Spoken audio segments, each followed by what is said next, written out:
Hello students, welcome back to the Hindi class.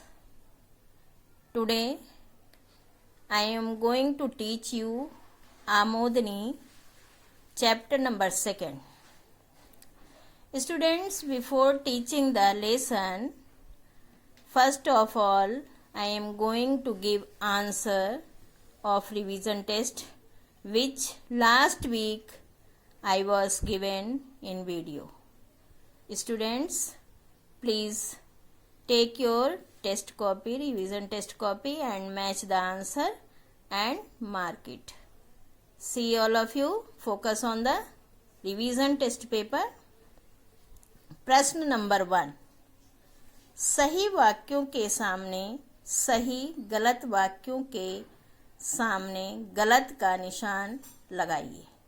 ये 3 mark का आपका है। देखिए क, भाषा सार्थक शब्दों से बनती है, सही है ये। ख, भाषा के 2 रूप हैं, ये भी सही है। ग, बोली का एक विस्तृत क्षेत्र होता है, ये गलत है। अगर आपने यही निशान मार्क किया है तो 3 मार्क आपके हो गए। प्रश्न नंबर 2, रिक्त स्थानों की पूर्ति कीजिए। ये 3 मार्क आपका। क, स्वतंत्रता प्राप्ति के पश्चात हिंदी को 14 सितंबर सन 1949 को मान्यता मिली। ये रिक्त स्थान में अगर आपने 14 सितंबर 1949 लिखा है तो ये आपका सही है। ख में भाषा व्याकरण के नियमों में बंधकर अर्थपूर्ण बनती है। अगर आपने इस डैश में व्याकरण लिखा है तो सही है आपका। फिर ग पे आइए, भाषा शब्द संस्कृत की भाष धातु से बनी है। यहाँ पे अगर इस रिक्त स्थान में आपने भाष शब्द भरा है तो आपका ये सही है।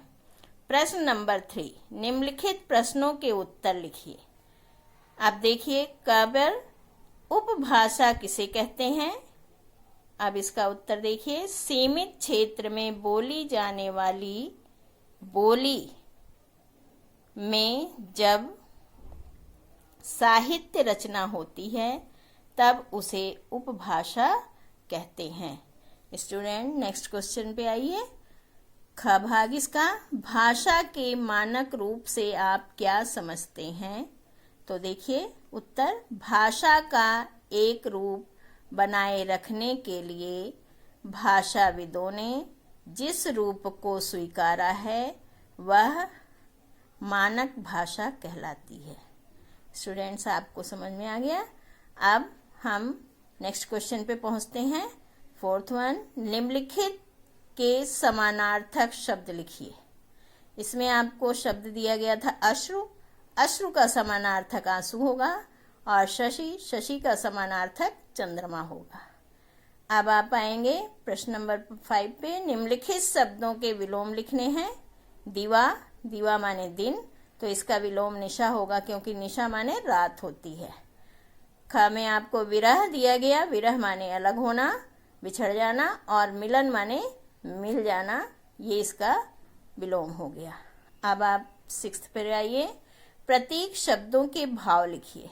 बच्चों, इस कविता में कवि ने कुछ शब्दों को प्रतीक के रूप में रखा है तो उनके भाव हमें बताने हैं। जैसे यहाँ पे निशा शब्द दिया गया है आपको प्रश्न में, उन्होंने दुख का प्रतीक निशा को माना है क्योंकि निशा मीन्स रात होती है। और घन दिया है इन्होंने, घन माने बादल होते हैं, इसको भी उन्होंने दुख का प्रतीक माना है, इसलिए इसका भी भाव दुख होगा। अब आपका नेक्स्ट क्वेश्चन आता है, जीवन में सुख दुख का संतुलन क्यों आवश्यक है? कवि के अनुसार जीवन में सुख दुख का संतुलन मनुष्य को विनम्र बनाए रखने के लिए आवश्यक है, क्योंकि अत्यधिक सुख अहंकार को जन्म देता है और अत्यधिक दुख मनुष्य को विक्षिप्त कर देता है। कहने का तात्पर्य है कि मनुष्य संतुलित नहीं रहता है, क्योंकि किसी भी चीज की अति बहुत दुखदाई होती है, विनाशकारी होती है। अब आप लास्ट प्रश्न पे आएंगे। देखिए, जीवन में सुख दुख की आंख मिचौनी क्यों जरूरी है?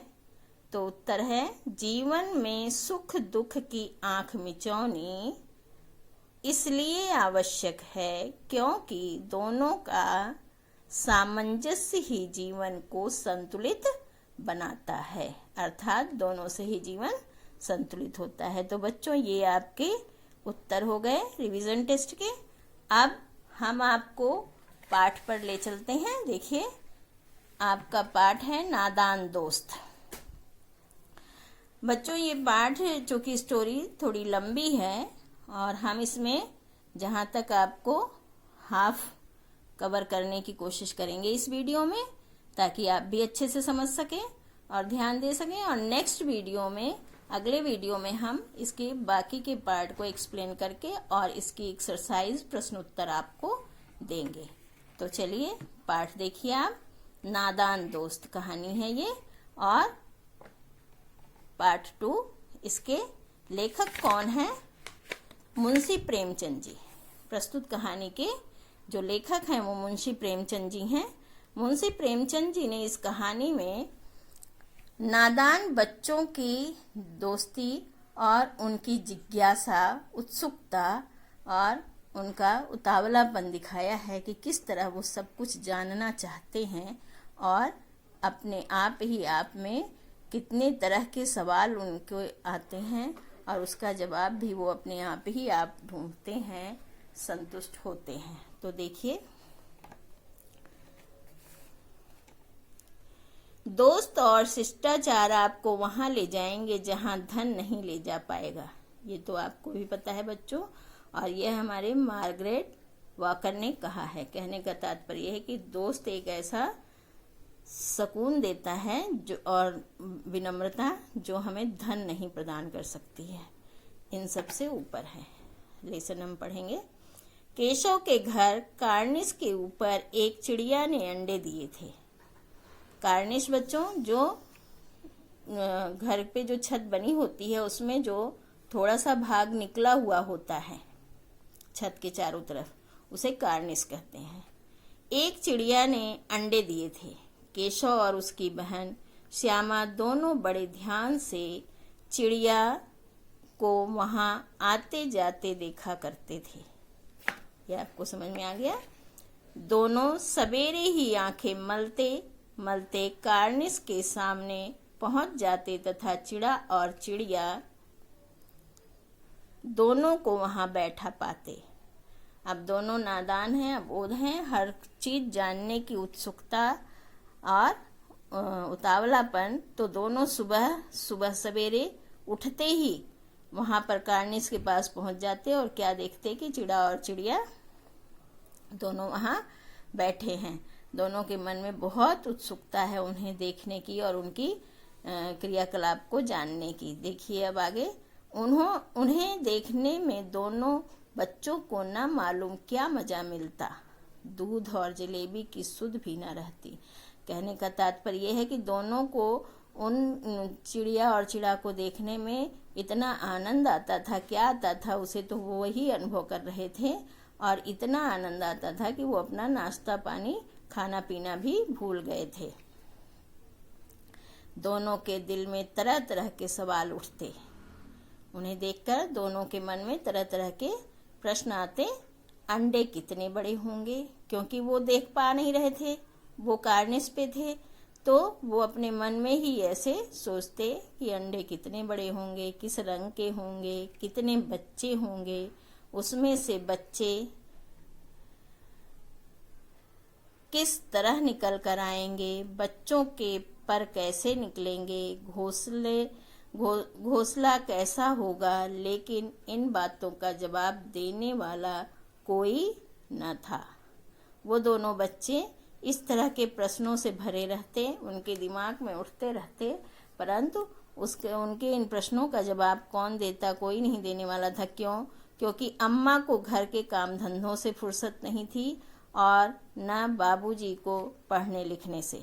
बाबूजी अपनी पढ़ाई लिखाई में व्यस्त रहते थे और अम्मा को घर के काम इतने होते थे, फुर्सत नहीं थी, इसलिए वह बच्चों को इतना समय नहीं दे पाती थी और बच्चे डर के मारे उनसे इतना पूछ भी नहीं पाते थे। दोनों बच्चे आपस में ही सवाल जवाब करके अपने दिल को तसल्ली दे दिया करते। वे आपस में ही प्रश्न करते और आपस में ही उसका उत्तर भी दे लेते और अपने आप को संतुष्ट कर लेते।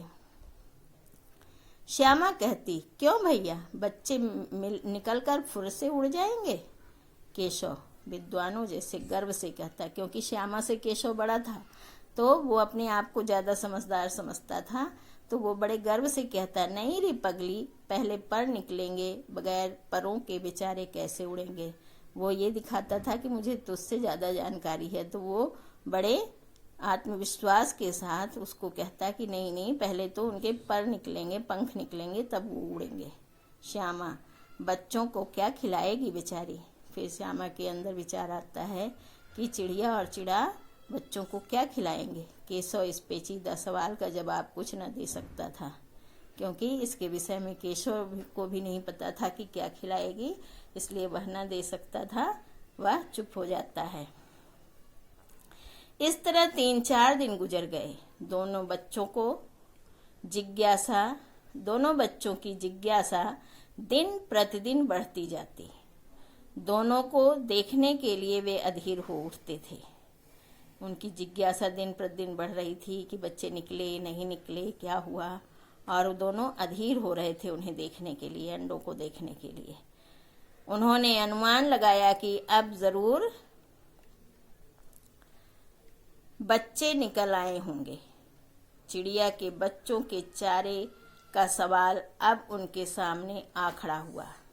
अब कई दिन हो गए, 3-4 दिन जब हो गए तो उन्हें लगा कि उसमें बच्चे निकल आए होंगे और उनका चारा अब चाहिए। चिड़िया बेचारी इतना दाना कहाँ से लाएगी कि सारे बच्चों का पेट भरे।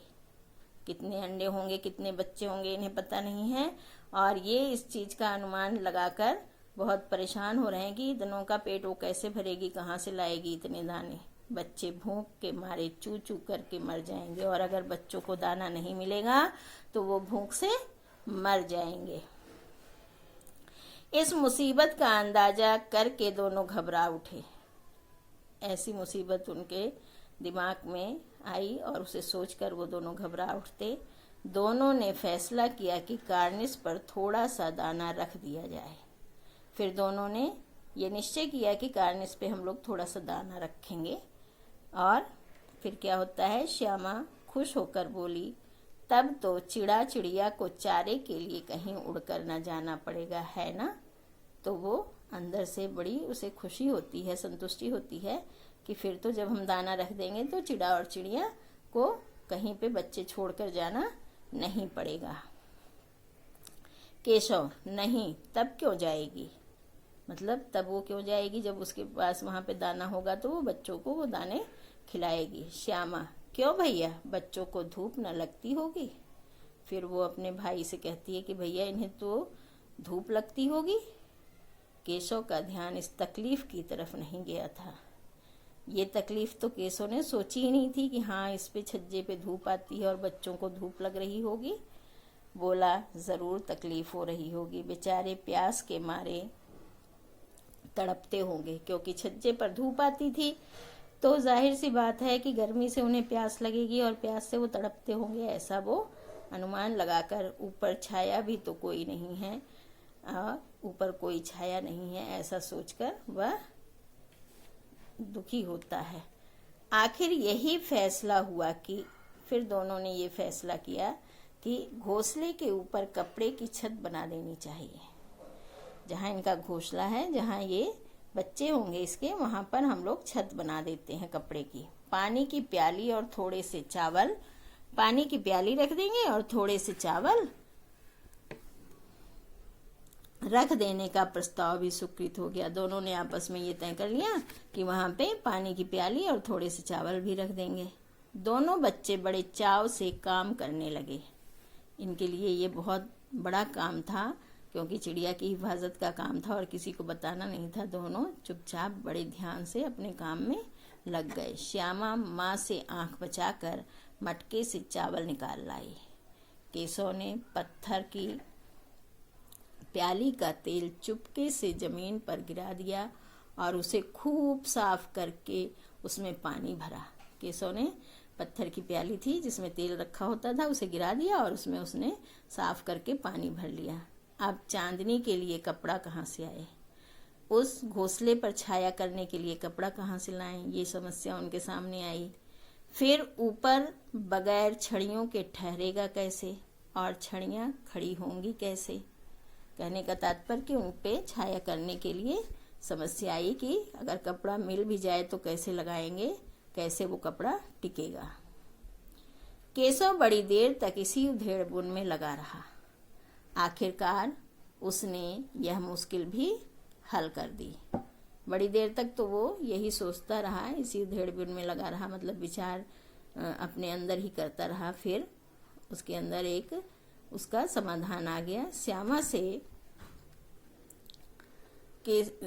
से बोला, जाकर कूड़ा फेंकने वाली टोकरी उठा लाओ, अम्मा जी को मत दिखाना। उसके दिमाग में उसका समाधान आया तो उसने अपनी बहन से कहा, श्यामा से कहा कि जाकर कूड़ा फेंकने वाली टोकरी उठा लाओ और अम्मा को मत दिखाना। श्यामा, वह तो बीच से फटी हुई है, उसमें से धूप न जाएगी? श्यामा ने अपना दिमाग लगाया और भैया से कहती है कि भैया वह तो बीच में से फटी है, उसमें से धूप जाएगी। केशव ने झुझला कर कहा, तो टोकरी तो ला, मैं उसका सुराख बंद करने का कोई हिकमत निकालूंगा। पहले तो टोकरी ला, फिर उसका सुराख बंद करने की भी कोई तरीका निकाला जाएगा। श्यामा दौड़कर टोकरी उठा लाई। केशव ने उसके सुराख में थोड़ा सा कागज ठूंस दिया और तब टोकरी को एक टहनी से टिकाकर बोला, देख, ऐसे ही घोंसले पर उसकी आड़ कर दूंगा। उसके सुराख में उसने कागज ठूंस दिया और फिर उसने एक टहनी पे टिकाकर उसे दिखाया बहन को कि ऐसे ही उस घोंसले पर आड़ कर दूंगा। तो कैसे धूप जाएगी? तो धूप नहीं जाएगी। कहने का तात्पर्य है, श्यामा ने दिल में सोचा, भैया कितने चालाक हैं। उसे अपने भाई पर गर्व हुआ, प्राउड हुआ कि भैया कितने होशियार हैं, इनको सब कुछ कितने अच्छे से करना आता है। स्टूडेंट्स, आज हम आपको यहाँ तक पढ़ाते हैं, एक्सप्लेन करते हैं और नेक्स्ट वीडियो में हम आपको ये सेकेंड पार्ट इसका एक्सप्लेन करेंगे और एक्सप्लेन करने के बाद प्रश्न उत्तर और इसकी एक्सरसाइज आपको कराएंगे। धन्यवाद। गर्मी के दिन थे, बाबूजी दफ्तर गए हुए थे। अम्मा दोनों बच्चों को कमरे में सुलाकर खुद सो गई थीं, लेकिन बच्चों की आंखों में आज नींद कहाँ, क्योंकि आज तो उन्हें सारा चिड़िया के लिए काम करना था उसका, इसलिए आज वो दोनों कहाँ सोएंगे। अम्मा जी को बहलाने के लिए दोनों दम रोके आंख बंद किए मौके का इंतजार कर रहे थे। दोनों ने सांस रोक रखी थी, सोने का नाटक किया और इंतजार कर रहे थे कि अम्मा सो जाएं और वो बाहर पहुंचकर अपना सारा वो जो इंतज़ाम करना है वो करें। ज्यों ही मालूम हुआ कि अम्मा जी अच्छी तरह से सो गई हैं, दोनों चुपके से उठे और बहुत धीरे से दरवाजे की सिटकनी बच्चों जो दरवाजे की कुंडी होती है खोलकर बाहर निकल आए। उसे खोलकर वो दोनों बड़े धीरे से बाहर निकल आए। अंडों की हिफाजत की तैयारी होने लगी। जो उन्होंने सारा इंतज़ाम कर रखा था, व्यवस्था कर रखी थी अंडों की हिफाजत के लिए, अंडों को सुरक्षित करने के लिए उनकी तैयारी वो करने लगे। केशव कमरे से एक स्टूल उठा लाया, लेकिन जब उससे काम न चला तो नहाने की चौकी लाकर स्टूल के नीचे रखी और डरते डरते स्टूल पर चढ़ा।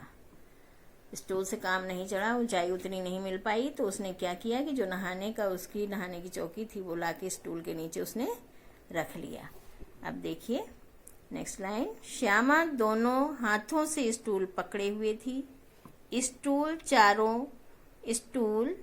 चारों टांगें बराबर न होने के कारण जिस तरफ ज्यादा दबाव पड़ता था जरा सा हिल जाता था।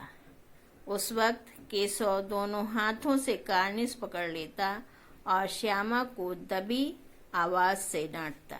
देखिए यहाँ पे स्वाभाविक रूप से बच्चे किस तरह से सब कुछ सीखते हैं, इस लाइन में आपको दिखाया गया है। अच्छी तरह पकड़, वरना उतरकर बहुत मारूंगा। मगर बेचारी श्यामा का दिल तो ऊपर कार्निस पर था। वो भी नादान है, वो भी छोटी बच्ची है, और भाई तो चढ़ गया, वो देख रहा है, उसका दिल भी वहीं ऊपर लगा हुआ है, अंडे देखने का दिल कर रहा है, उसका मन कार्निस पे ही लगा हुआ है। बार बार उसका ध्यान उधर चला जाता और हाथ ढीले पड़ जाते। बार बार उसका ध्यान भी उन अंडों की ओर चला जाता कि कैसे होंगे, कितने बच्चे होंगे, और उसका हाथ फिर ढीला पड़ जाता। केशव ने ज्यों ही कार्निस पर हाथ रखा दोनों चिड़िया उड़ गए। केशव ने जैसे ही हाथ रखा दोनों उड़ गए। केशव ने देखा कार्निस पर थोड़े तिनके बिछे हुए हैं। जैसे घोंसला बनाती हैं चिड़िया अपना, ऐसे ही वो तिनके बिछाकर उस पर उन्होंने अंडे दिए थे और उन पर 3 अंडे पड़े थे। जैसे घोंसले उसने पेड़ों पर देखे थे वैसे कोई घोंसला नहीं है, वैसा कोई और घोंसला नहीं वहां दिखा। वहां तो बस उसे तिनके दिखे और उसी पर अंडे दिखे। श्यामा ने नीचे से पूछा, कै बच्चे हैं भैया?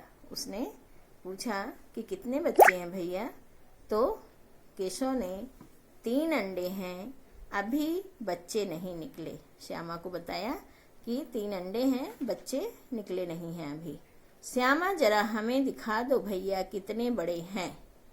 केशव, दिखा दूंगा, पहले जरा चीथड़े ले आ, नीचे बिछा दूं, बेचारे अंडे तिनकों पर पड़े हैं। उनकी सुरक्षा को ध्यान में रखते हुए अपनी उदारता दिखाते हुए उसने श्यामा से चिथड़े लाने को कहा ताकि अंडों को उन तिनकों से हटाकर गद्दी बनाकर उस पर रख सके, उनकी हिफाजत कर सके। श्यामा दौड़कर पुरानी धोती फाड़कर टुकड़े लाई। केशव ने झुककर कपड़ा ले लिया, उसकी कई तह करके उसने एक गद्दी बनाई।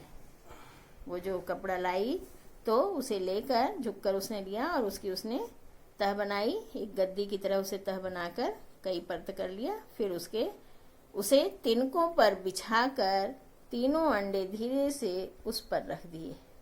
उसने उन तिनकों पर उस गद्दी को बिछा दिया और तीनों अंडे उस पर रख दिए।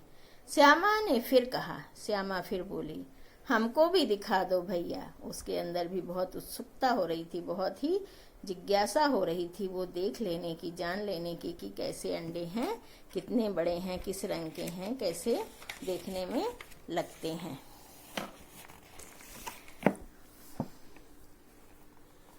केशव, दिखा दूंगा, पहले जरा वह टोकरी तो दे दे, ऊपर छाया कर दूं। केशव ने अपना बड़प्पन दिखाते हुए उसे कहा, दिखा दूंगा, टोकरी दे दे, उस पर जो धूप आ रही है छाया कर दो। श्यामा ने टोकरी नीचे से थमा दी और बोली, अब तुम उतर जाओ, आओ मैं भी तो देखूं। वह श्यामा फिर भाई से बोलती है कि तुम उतर आओ और मुझे भी दिखा दो। केशव ने टोकरी को एक टहनी से टिकाकर कहा, जा दाने और पानी की प्याली ले आ। जिसमें उन्होंने पानी रखा था और जो दाना था वो लाने के लिए उसने कहा, मैं उतर आऊं तो तुझे दिखा दूंगा और जब मैं उतर आऊंगा तो तुझे चढ़ा दूंगा, तू देख लेना। श्यामा प्याली और चावल भी लाई। श्यामा दोनों चीज लाई। केशव ने टोकरी के नीचे दोनों चीजें रख दी और आहिस्ता से उतर आया। उसने उस टोकरी के नीचे दोनों चीजें रख दी और धीरे से नीचे उतर आया। श्यामा ने गिड़गिड़ा कर कहा, अब हमको भी चढ़ा दो भैया, हमें भी चढ़ा दो ना भैया, जैसे बच्चे आपस में करते हैं। ऐसे उसने अपने भाई से विनती की कि हमें चढ़ा दो। केशव, तू गिर पड़ेगी। चूँकि वो छोटी है, केशव ने उसका ध्यान रखते हुए, उसकी केयर करते हुए कहा, नहीं तू गिर पड़ेगी। ना गिरूंगी। श्यामा ने क्या कहा? ना गिरूंगी भैया, तुम नीचे से पकड़े रहना। नहीं गिरूंगी, तुम नीचे से पकड़ लेना। केशव, ना, कहीं तू गिरा पड़ी तो अम्मा जी मेरी चटनी ही कर डालेंगी। उसे डर लग रहा था कि अगर ये गिरा जाएगी तो अम्मा तो बहुत मारेंगी, बहुत डांटेंगी, कहेंगी कि तूने चढ़ाया था, मतलब मुझ पे ही ब्लेम आया कि हमने चढ़ाया था तुझे, इसलिए चोट लगी, इसलिए गिर गई। क्या करेगी देखकर? उसे समझाने के लिए वो कहता है कि क्या करेगी देखकर, अब अंडे बड़े आराम से हैं, कि मैंने सब इंतज़ाम कर दिया है, अंडे बहुत सेफ हैं, बहुत सुरक्षित हैं। जब बच्चे निकलेंगे तो उनको पालेंगे, बच्चे निकलने दे, फिर हम दोनों बच्चों को पालेंगे। दोनों चिड़ा चिड़िया बार बार कार्निस पर आते और बगैर बैठे ही उड़ जाते थे। दोनों आते थे और अंडों पे बैठते नहीं थे और उड़ जाते थे। केशव ने सोचा, हम लोगों के डर से नहीं बैठ रहे हैं। केशव को लगा कि हमारे डर से ये नहीं बैठ रहे हैं, इसलिए हमें हट जाना चाहिए। स्टूल उठाकर कमरे में रखाया, चौकी जहाँ की थी वहाँ रख दी, और श्यामा ने आंखों में आंसू भरकर कहा, तुमने मुझे नहीं दिखाया, मैं अम्मा जी से कह दूंगी। श्यामा ने नहीं देखा था, इसलिए उसको बहुत देखने की जिज्ञासा हो रही थी, और भाई से वो शिकायत करती है कि तुमने हमें नहीं दिखाया, मैं अम्मा से बता दूंगी। केशव, अम्मा जी से कहेगी तो बहुत मारूंगा, कहे देता हूँ। वह बहन को धमकी देता है कि अगर तूने अम्मा से बता दिया तो मैं तेरी पिटाई करूँगा। श्यामा, तो तुमने मुझे दिखाया क्यों नहीं? ये स्वाभाविक रूप से जैसे भाई बहन में आपस में बातचीत होती है, जैसे भाई बहन प्यार की लड़ाई लड़ते हैं फिर एक होते हैं, वही चीज़ नेचुरल, एकदम स्वाभाविक सहज रूप दिखाया गया है परिवार का, भाई बहन का। केशव, और गिर पड़ती तो 4 सर ना हो जाते? तो केशव ने कहा कि अगर चढ़ा देता और गिर जाती तो सर के 4 टुकड़े हो जाते। श्यामा, हो जाते तो हो जाते। इस समय उसे अंडे देखने की इतनी लालसा है कि उसे चोट लगने, सिर के टुकड़े हो जाने का कोई दुख नहीं है। देख लेना, मैं कह दूंगी। इतने में कोठरी का दरवाज़ा खुला और माँ ने धूप से आंखों को बचाते हुए कहा। कोठरी का दरवाज़ा खुला, माँ बाहर आई। धूप बहुत तेज़ थी। उस माँ ने अपनी आँख को धूप से बचाते हुए उन दोनों से कहा, तुम दोनों बाहर कब निकल आए? पूछती है कि तुम दोनों बाहर कब निकले? मैंने कहा न था कि दोपहर को ना निकलना। माँ उनसे पूछती है क्योंकि माँ ने कहा था कि दोपहर में बाहर नहीं निकलना है। किसने किवाड़ खोला? पूछती है कि किसने किवाड़ खोला था? किवाड़ केशव ने खोला था, लेकिन श्यामा ने माँ से यह बात नहीं कही। केशव तो उसके भाई किवाड़ केशव ने खोला था, लेकिन उसने नहीं बताया कि भाई की डांट पिटेगी या मार पिटेगी। उसे डर लगा कि भैया पिट जाएंगे। केशव दिल में कांप रहा था कि कहीं श्यामा कह न दे। उसे भय था कि उसने श्यामा को ऊपर नहीं चढ़ाया, अंडे नहीं दिखाए, तो कहीं ये अम्मा से बता न दे कि किवाड़ मैंने खोले थे, अंडे नहीं दिखाए थे। इससे अब उसे श्यामा पर विश्वास न था, इसलिए वो डर रहा था, लग रहा था कि ये शिकायत कर देगी। श्यामा सिर्फ मोहब्बत के मारे चुप थी, या इस कसूर में हिस्सेदार होने की वजह से। उसे भाई से प्रेम था इसलिए चुप थी, या इस काम में वो भी बराबर की हिस्सेदार थी इसलिए चुप थी। फिलहाल श्यामा ने नहीं बताया है। इसका फैसला नहीं किया जा सकता क्योंकि ये तो श्यामा को ही पता होगा। शायद दोनों ही बातें थीं। हो सकता है ये दोनों बातें रही हों जो उसने माँ से शिकायत नहीं की। माँ ने दोनों को डांट डपट कर फिर कमरे में बंद कर दिया और आप धीरे धीरे उन्हें पंखा झलने लगी। दोनों को डांट डपट कर फिर अंदर ले गई और उन्हें पंखा झलने लगी। अभी सिर्फ 2 बजे थे, बाहर तेज लू चल रही थी। अब दोनों बच्चों को नींद आ गई थी।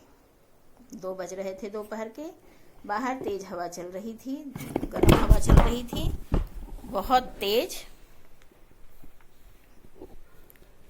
धूप हो रही थी, इसलिए तेज लू चल रही थी और उन दोनों को नींद आ गई, दोनों सो गए। 4 बजे एकाएक श्यामा की नींद खुली। किवाड़ खुले हुए थे। वह दौड़ी हुई कार्निस के पास आई और ऊपर की तरफ ताकने लगी। टोकरी का पता न था। संयोग से उसकी नजर नीचे गई और वह उल्टे पांव दौड़ती हुई कमरे में जाकर जोर से बोली, भैया, अंडे तो नीचे पड़े हैं, बच्चे उड़ गए। भैया, अंडे नीचे पड़े हैं और बच्चे लग रहा उड़ गए हैं। उसे ऐसा लगा कि अंडे के छिलके वो नीचे हैं और बच्चे, इसका मतलब उसमें से उड़ गए होंगे। केशव घबरा कर उठा और दौड़ा हुआ बाहर आया तो क्या देखता है कि तीनों अंडे नीचे टूटे पड़े हैं और उनमें कोई चूने जैसी किसी चीज बाहर निकल आई है। क्या देखा उसने कि तीनों अंडे नीचे टूटे पड़े हैं और उनके अंदर से कोई सफेद सी चीज जैसे चूना होता है ऐसे बाहर निकली पड़ी है। पानी की प्याली भी एक तरफ टूटी पड़ी है और पानी की प्याली भी गिरी पड़ी थी, टूटी हुई थी। उसके चेहरे का रंग उड़ गया। उसके चेहरे का रंग उड़ गया मतलब वो घबरा गया, वो सहम गया। सहमी हुई आंखों से जमीन की तरफ देखने लगा और सहमा हुआ वो उन अंडों को, जमीन को देखने लगा। श्यामा ने पूछा, बच्चे कहाँ उड़ गए होंगे भैया? श्यामा ने फिर पूछा कि बच्चे कहाँ उड़ गए भैया, कि बच्चे कहाँ चले गए? अंडे तो यहाँ पड़े हैं छिलके, तो बच्चे कहाँ हैं? केशव ने करुण स्वर में कहा, अंडे तो फूट गए। केशव ने बड़े दुख भरे स्वर में श्यामा की बात का जवाब दिया कि अंडे फूट गए। और बच्चे कहाँ गए? श्यामा ने फिर प्रश्न किया कि भैया, बच्चे कहाँ गए? केशव, तेरे सर पर, क्योंकि श्यामा बहुत दुखी हो रहा था और उसे वह सहमा हुआ था कि शायद उसकी वजह से ये अंडे टूटे हैं, इसलिए वह गुस्से में कहता है, तेरे सर में देखती नहीं, अंडों में से उजला उजला पानी निकल आया है। वहीं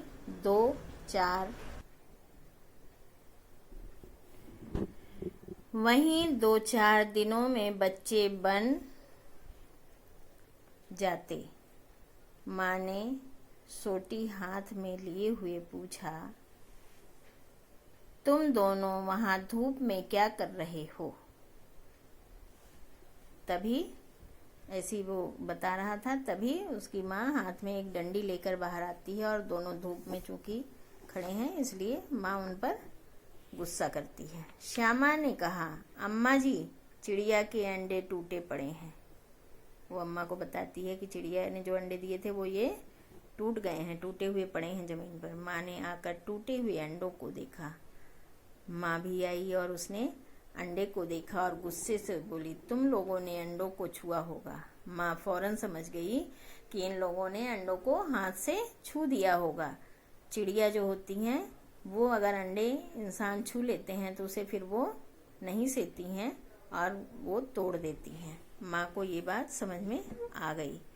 अब तो श्यामा को भैया पर जरा भी तरस ना आया। अब श्यामा को भैया पे बड़ा गुस्सा आया, क्योंकि भैया ने छुआ था इसलिए वह बहुत उसे गुस्सा आया। उनके ऊपर कोई तरस नहीं आया और उसी ने शायद अंडों को इस तरह रख दिया कि वे नीचे गिर पड़े। उसने सोचा कि भैया ने ही शायद अंडों को ठीक से नहीं रखा होगा इसलिए वो नीचे गिर पड़े। उसे सजा मिलनी चाहिए। उसे अपने मन में लगा कि इस बात की सजा उसे मिलनी ही चाहिए। बोली, इन्होंने अंडों को छेड़ा था अम्मा जी।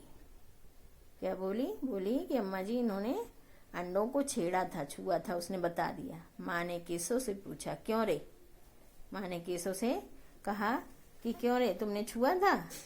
केशव भीगी बिल्ली बना खड़ा रहा। केशव पहले से ही सहमा हुआ था। उसे अपने अंदर एक अपराध महसूस हो रहा था कि उसकी वजह से अंडे टूटे हैं। वह एक कोने में बड़ा सहमा हुआ भीगी बिल्ली की तरह खड़ा था।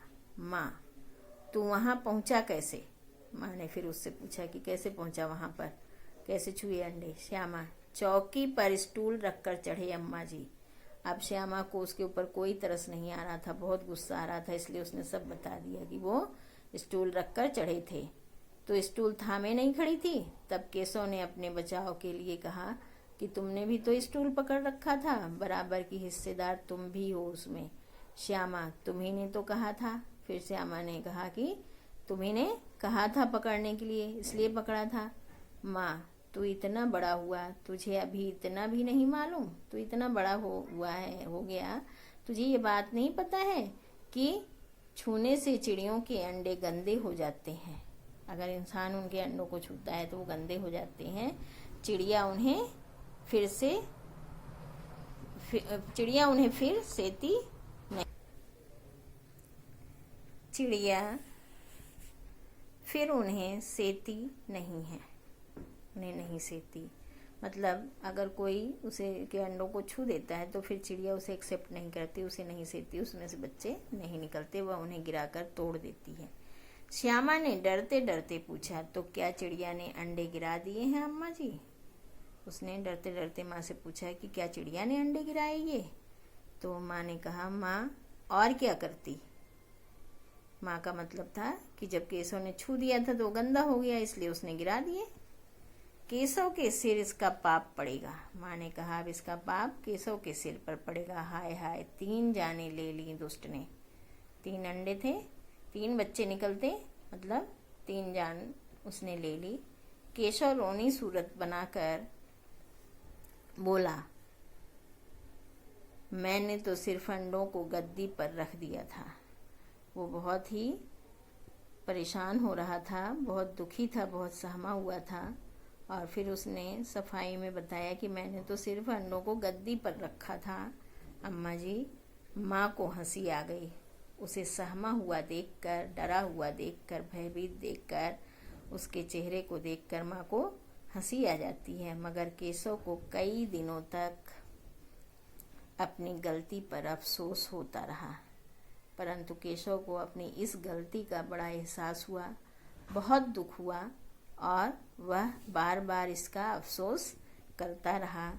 अंडों की हिफाजत करने के जोश में उसे लगा कि उसने अंडों की जो हिफाजत करनी चाहिए, उस जोश में उसको उनका सत्यानाश कर डाला। मतलब उनकी उसने जो हिफाजत करनी चाहिए हिफाजत किया, वो हिफाजत ना होके और उनका सत्यानाश हो गया। इसे याद करके वह कभी कभी रो पड़ता था। दोनों चिड़िया वहाँ फिर दिखाई न दी। दोनों चिड़िया वहाँ पर फिर न दिखाई दी। फिर कभी वो दोनों चिड़िया उस कार्निस पर नहीं आई। हमें इस बात का हमेशा ध्यान रखना चाहिए कि हमारी वजह से दूसरों को किसी प्रकार का कोई कष्ट न पहुँचे। स्टूडेंट्स, ये आपका पाठ यहाँ पे समाप्त होता है और इसके बाद नेक्स्ट वीक के वीडियो में हम आपको इस पाठ के प्रश्न उत्तर, ये जो आपका प्रश्न है, पूरा एक्सरसाइज अभ्यास पूरा ये हम आपको नेक्स्ट वीडियो में देंगे। अभी हमने पूरा पाठ आपको एक्सप्लेन कर दिया है, अच्छे से समझा दिया है और उम्मीद है आप सबको अच्छे से समझ में आ गया होगा। एक बार आप स्वयं भी पाठ को पढ़ेंगे और समझने का प्रयास करेंगे। धन्यवाद।